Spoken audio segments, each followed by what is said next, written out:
Hey guys, what's going on? Welcome back to my channel. It's your girl Najwa. If you're new here, please do me a favor. Go ahead, hit the like and subscribe button, hit the bell so you know whenever I post a video. And let's get into it. So, people who are not living their life right love to judge you. Let me go ahead and say that again. People who are not living their life right love to judge you. And they're always the loudest in the room with their judgments. So for example, they might, like Marjorie Taylor Greene, for example, be a huge racist. Huge racist. But they're sitting there calling you insubordinate. Or it might be, if you guys saw recently my video about how narcissists hate your success. You know, they're emotionally stunted, often to do with some childhood stuff. Nothing too really much of their own fault, but it does become in the hands of their responsibility in adulthood when they see this pattern and they refuse to do something about it. They refuse to go and get therapy or get help or whatever it is. Hypothetically, you know, taking people, Marjorie Taylor Greene was just low-hanging fruit. But, you know, it could be a person who is embezzling money, for example. They could be embezzling money, and they're telling you that you are POS because you, I don't know, because you don't get to church often. Or it could be a person who is a predator. It could be a person who is a predator and, they're sitting there ridiculing black people for being lazy. Saying, no, black people, they don't get jobs because they're lazy. It could be a person who is race baiting. I don't know. You know, which people like to say that I race bait. But I'm just sitting here telling you how it is. And I'm telling you my truth. But it could be somebody who's constantly race baiting. Truly doing that to monetize. Not because they truly care about some sort of social justice issues. They're just doing it out of greed. And they could be telling somebody, oh, you're I don't know, you're cheating on your wife. And they could be really breaking someone's, you know what, for cheating on their wife. I don't know. But you get the point of what I'm saying.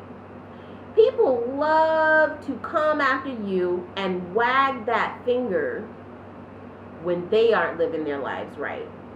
And I do think narcissism comes into this, but I don't think it's just narcissism. I think it's the day and age that we live in. We have come into an age of truly, seems unforgiving. It truly seems unforgiving. And it just comes to me, you know, from my standpoint, nobody really has the authority to judge. No one but God. Jesus, you know, in my case, because I'm Christian, but even if you are Jewish or Baha'i or Muslim or, you know, even Buddhist, even if something you belong to a religion that has no one deity, you know, it's still really is not another human's place to judge someone, because we're just humans, you know, and we're part of a collective. I feel like if you're going to judge someone, okay, we judge people. Okay, it's something that's instinctual in us. We try not to do it, to come from a place of morality and compassion. But okay, if you do judge someone, I say that's okay if after that you help that person. You give that person a helping hand. But if you judge that person and that's it, I don't see what else is left after that. You know, I worked 4 years at the International House of Pancakes, long before I had a career in advertising and marketing, working on multi-million-dollar campaigns. I worked as a waitress and a hostess at International House of Pancakes, okay? I paid for all of my little trinkets and stuff on my own. My parents didn't buy that. They were like, yo, you need to go get a job. And I did.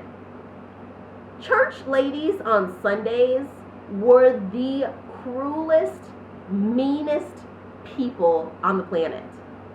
And I say that as Catholic. But I just thought about the dichotomy of that, the irony of that. You have these people who just came from the spiritual nourishment, the spiritual fruits of church, of worship, and they are terrible, terrible human beings. They literally are treating you like a slave. They aren't acknowledging your presence. They aren't smiling at you. They aren't being kind. They just really treated you like the dirt on the bottom of your shoe. There's no other way I really can explain it. And I don't know. I don't know if part of that comes from judgment, but I do think that is part of human nature a little bit to judge. But I think what Jesus, at least, or if you want to take it out of the context of Jesus, what our morality calls us to do is, what is that next step after judgment? If you see someone, for example, so when do we judge people? We judge people when they're wearing clothes that are too tight, for example, or too short.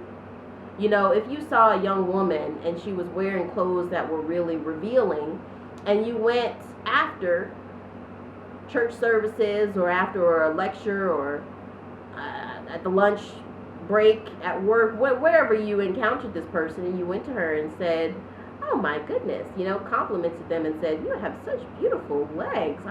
Are you cold?" I mean, so what's maybe ask them about their life. So what do you do? What do you do for a living? Why is it that you're dressed so revealing? Because I see that you're an intelligent person. You should use your mind. You can use your mind, your brain, instead of showing all the goodies. But no, that doesn't happen. If you're judging someone because you deem them to be race baiting or whatever it is, or people call you a social justice warrior, SJW, and they don't even take you seriously.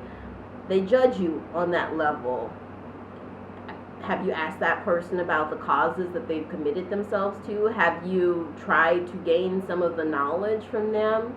Have you tried to gain some insight from them so you can understand why it is that they're so passionate? And maybe if you can commit yourself to some of that time. If you judge people for petty crimes, or even the more serious crimes, even people who have done horrendous things. I saw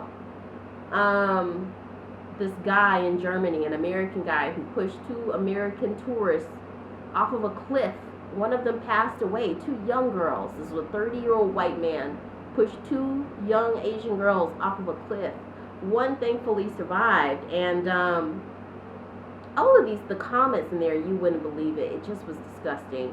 All these incels and men's rights people. And I look at these men's rights people who defend people like this, and they're saying, "Oh, well, don't talk about because he's white. Don't talk about because he's a man. Women do horrendous stuff too." But no, when you look at the anthology of basically modern civilization, the majority of the people doing crazy stuff is men, and a lot of times it's white men. So just look at facts, look at statistics. Don't be hypocritical. Take a look, but also take a look at yourself. How can I change? How can I improve? And how can I have some human empathy and compassion for others?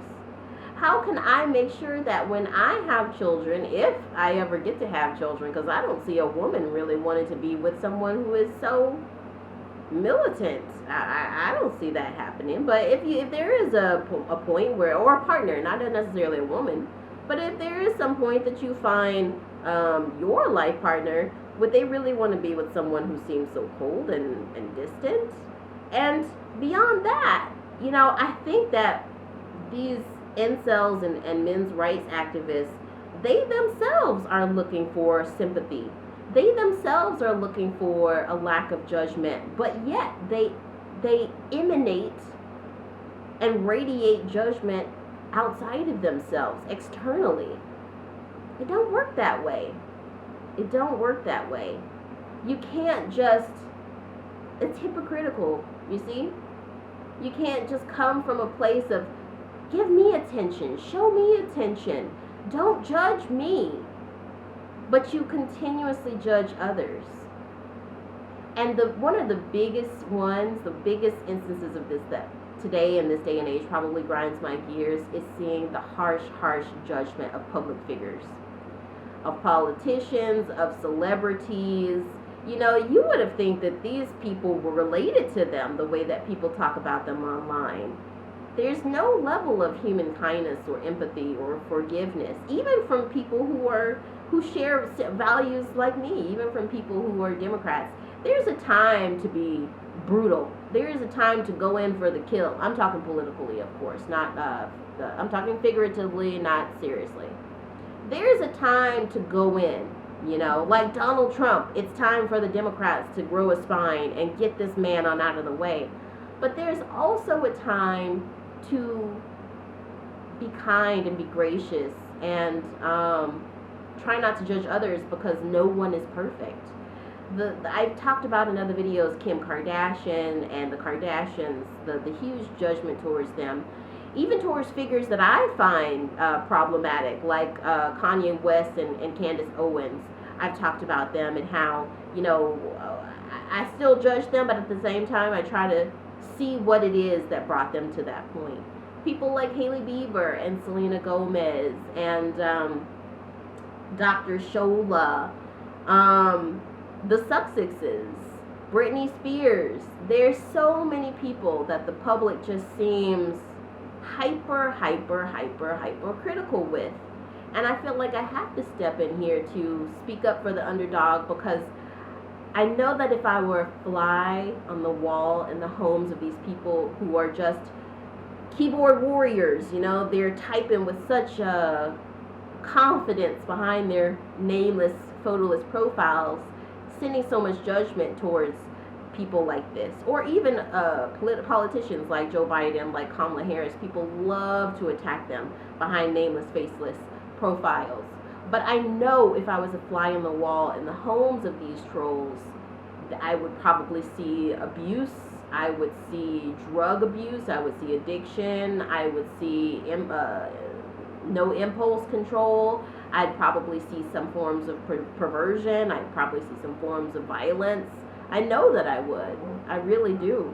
So stop judging. I mean, you really can't judge, but oftentimes those people, they really won't get the help that they need. They won't go and seek out psychological help or spiritual fruit, because, you know, mental well-being, faith, surrounding yourself with peoples of different backgrounds and cultures, and knowledge is so healing.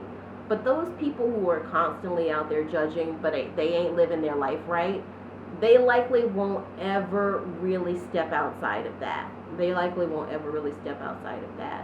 So I really want to leave this last nugget of inspiration for those who have been on the other end of those people's judgment, because you guys will actually change. I guess it's just up to those who have been judged. And don't forget that it was Jesus who was held up there on the cross. Keep doing your thing.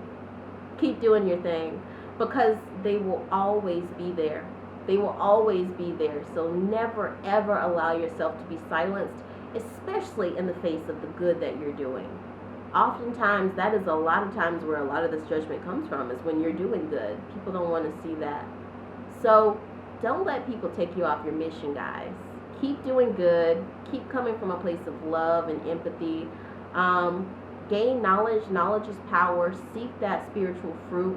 Whatever your faith doctrine, whatever your spirituality is, even if you're atheist, you know, if you're atheist, go out in nature and appreciate this beautiful planet that we get a great chance, a great opportunity to be on. Travel to other parts of your city, of your world. Integrate with other cultures. Get to know other cultures and learn and grow. Never ever think that your cup is full. And take care of your physical and your mental well-being. Don't worry about the haters. Alright, so guys, let me know what you think in the comments. If you're new to this channel, go ahead, hit the like and subscribe button, hit the bell so you know whenever I post a video, and I'll see you next time.